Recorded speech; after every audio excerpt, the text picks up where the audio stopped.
नमस्कार। देखिए बच्चों, इंडियन नेशनल मूवमेंट का लेक्चर नंबर 15 है ये। और आज हम अगस्त घोषणा की बात करेंगे जो 1917 में की गई थी। इसे मॉन्टेग्यू घोषणा भी कहते हैं। 1917 ये घोषणा उस समय जो भारत सचिव थे एडविन मॉन्टेग्यू, इन्हीं के द्वारा हाउस ऑफ कॉमन, जो ब्रिटिश पार्लियामेंट का लोअर सदन है ना, वहाँ की गई थी। कब? 20 अगस्त 1917 को। अगर आपको याद हो, 13वें लेक्चर में आपने क्या पढ़ा था? 13वें लेक्चर में आपने जो है होम रूल आंदोलन के बारे में पढ़ा था। होम रूल आंदोलन 1918 आते आते समाप्त क्यों हो गया था भैया? क्या कारण था कि 1918 में बिल्कुल समाप्त हो गया था, हालांकि 1917 के लास्ट में ही वो अपनी समाप्ति की कगार पे पहुंच गया था। क्या कारण था ये आंदोलन के समाप्त होने का? तो वो कारण ये अगस्त घोषणा ही थी। ऐसा क्या एडविन मॉन्टेग्यू जो भारत सचिव थे, इन्होंने ऐसा क्या घोषणा कर दी हाउस ऑफ कॉमन में कि भारत में ये आंदोलन ही समाप्त हो गया? होम रूल आंदोलन, वही हमको पढ़ना है। ठीक है, सबसे पहले बता दूं, ये नए नए उस समय वायसराय बने थे। इससे पहले ऑस्टिन कैम्बरलिन ये भारत के वायसराय थे। और भारत में एक तो आपको पता ही है कि 1914 से लेकर 1918 तक प्रथम विश्व युद्ध चल रहा है।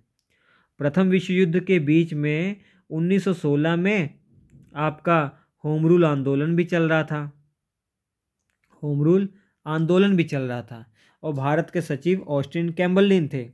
इसी सिलसिले में इनसे तीखे सवाल दागे जा रहे थे कि क्या हो रहा है भैया, प्रथम विश्व युद्ध चल रहा है और ऊपर से भारत में आंदोलन भी चल रहे हैं। तो प्रथम विश्व युद्ध के बीच में जो भारत का पार्टिसिपेशन है वो उतना नहीं हो पा रहा था।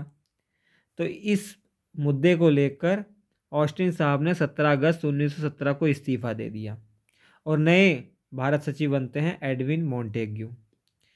तो ये इस लोअर हाउस में खड़े होकर 20 अगस्त को ये कहते हैं कि भैया जो इंडिया वाले डिमांड कर रहे हैं ना कि भारत शासन प्रणाली में उनके हाथों दी जाए या उनके हाथों में सौंपी जाए या उनको शामिल किया जाए भारत शासन व्यवस्था में, वो किया जाएगा, लेकिन क्रमिक रूप से किया जाएगा। उनके लिए उत्तरदायी सरकार बनाई जाएगी, लेकिन क्रमिक रूप से भारतीयों को प्रतिनिधित्व दिया जाएगा। ये इन्होंने कहा कि भारत जो जो उस समय भारत में सरकार है ना, उस सरकार का हिस्सा इंडियंस को भी बनाया जाएगा, शामिल किया जाएगा, लेकिन क्रमिक रूप से थोड़े थोड़े लेवल पे। पहले थोड़े लोगों को दिया जाएगा, फिर ज़्यादा लोगों को जोड़ा जाएगा, फिर बहुत ज़्यादा लोगों को जोड़ा जाएगा। ऐसा इन्होंने कहा, ये घोषणा की थी। इस घोषणा को सुनते ही उदारवादी जो और उग्रवादी, मतलब नरमपंथी नेता, गरमपंथी नेता और आपके एनी बेसेंट का जो ग्रुप था, इन पे क्या प्रतिक्रिया हुई वो समझने का प्रयास करते हैं। सबसे पहले उदारवादी कहते हैं कि भैया ये तो एक मैग्ना कार्टा है। इतना खुश हो गए, बोला इन्होंने कि भैया हाँ हाँ हाँ, ये तो मैग्ना कार्टा हो गया। इसे मैग्ना कार्टा की संज्ञा दी कि मतलब बहुत अनमोल चीज़ इनको मिल गई है। इसके अलावा एनी बेसेंट और इनके समर्थक, हालांकि एनी बेसेंट उस समय जेल में थी जब ये घोषणा हुई।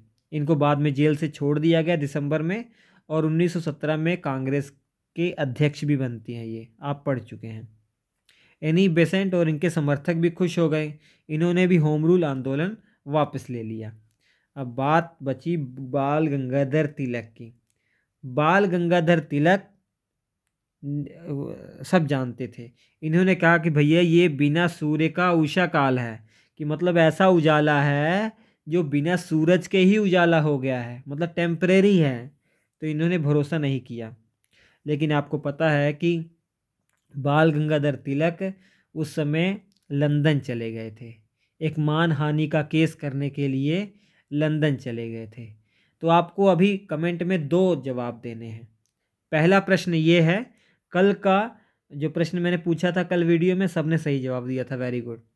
आज का हमारा 2 प्रश्न है कि भैया 1917 में जो अधिवेशन की अध्यक्षता कांग्रेस की गई थी वो एनी बेसेंट के द्वारा की गई थी।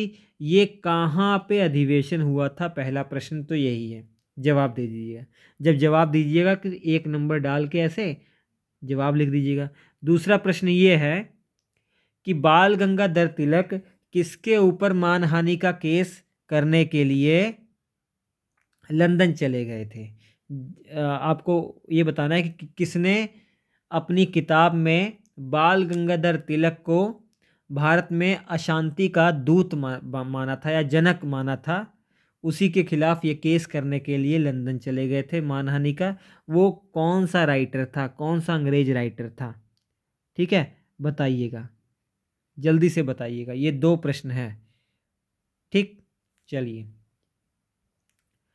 अब इसके बाद जब मोंटेग्यू ने घोषणा कर दी ना, तो मोंटेग्यू अगले साल भारत में आया और भारत के वायसराय जो थे उस समय लॉर्ड चेम्सफोर्ड, उनसे मुलाकात करता है और भारत का भ्रमण करता है और ये दोनों मिलकर एक रिपोर्ट तैयार करते हैं।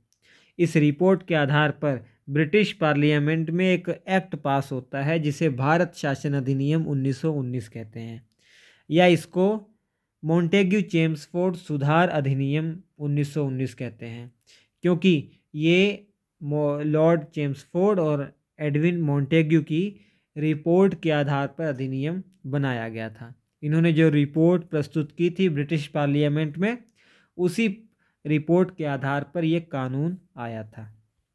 ठीक है बच्चों, आपको समझ में आ गया होगा। तो उसके बाद कल वाले वीडियो में हम भारत शासन अधिनियम 1919 पढ़ेंगे, जिसे मोंटेग्यू चेम्सफोर्ड रिफॉर्म 1919 भी कहते हैं।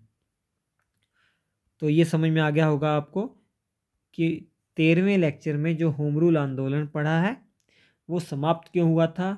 मोंटेग्यू घोषणा के कारण, या अगस्त घोषणा भी कहते हैं। अगस्त घोषणा क्योंकि ये 20 अगस्त को घोषणा हुई थी, इसलिए अगस्त घोषणा।